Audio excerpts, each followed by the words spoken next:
Sorry, I just can't help myself. That rolls so nice. Beautiful. Okay, the last step is, in the construction anyways, is to solder on the remaining switch point. Remember I said in the fixture that we only solder one on, and we did. We soldered the curved one on. This one still needs to be soldered in place. This has to be done outside of the tool, and to get the spacing reasonably close, I like to just take a scrap PC board tie and I just slide it in. There, as you can see, the PC board tie actually spaces that out pretty nice, and that's about the right amount of space you need in there. About an HO scale anyways. It's about 1/8 of an inch or slightly less. But in most scales, a PC board tie, like even an N scale and Z scale, you put the PC board tie in there, and that'll open this up to just about the right amount. And like we did before, I'm just going to put a little bit of flux on the joint and solder it up.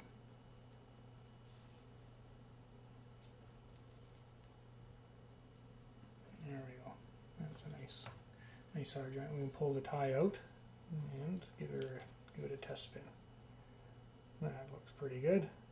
What you're looking for in the results is that this blends almost into a solid piece down in here. See how nice that is, and that tapers away. And then on the curved route, it's the same thing. It's a nicely formed set of switch points. Just like that. You can see from when I pre-bent this rail before I put in the fixture, it's staying in a nice curve. If we hadn't pre-bent that rail, when it come out of the fixture, it would actually straighten itself back out and give us some problems with gauging up in here. Okay, that looks pretty good. That's going to work nice for us. Okay, I want to dress these points a little bit. You can see the head of the rail is kind of protruding out a little bit, and a set of wheels running down here may catch that, even though it's pretty minute. It's still sticking up, and that's where these little point shaping files really are handy, because they're flexible. So it allows me to bend the file away from the rest of the rail and file this switch point in. So what I want to do is I'm going to file along this edge here, and I want to blend this point in so it's nice and sharp along with the stock rail. And then as I'm finishing it off, I'll roll it over like this, and that's going to put a little bit of a radius on the top of the rail and make it nice and smooth. So I'm just going to set that down, hold the switch points closed like that, and then just file off flush with the edge of the closer rail, just like that.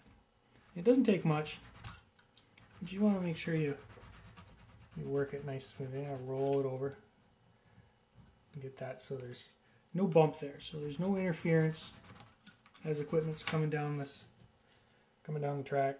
It's not going to be stumping into the edge of that. And you see how that's blended right in there nice, just like that. We want to do the same thing on the diverging route.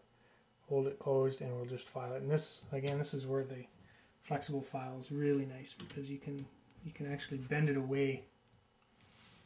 You can bend it away from all the other rails. You don't have to worry about filing something you don't intend to. So now I'm holding that on a bit of an angle and just rolling it over, blending that in nice and smooth. Nice and smooth there like that. Let's have a look here, see how we did. That's good. That's good. Clean this up with a brush a bit here. Let's give it a test with a set of wheels. Make sure we're not getting any interference there, and that's nice and smooth. I'm actually pulling the wheels towards the switch points to make sure that it's that I'm getting a nice smooth. Let's hit my finger here just a minute. There we go.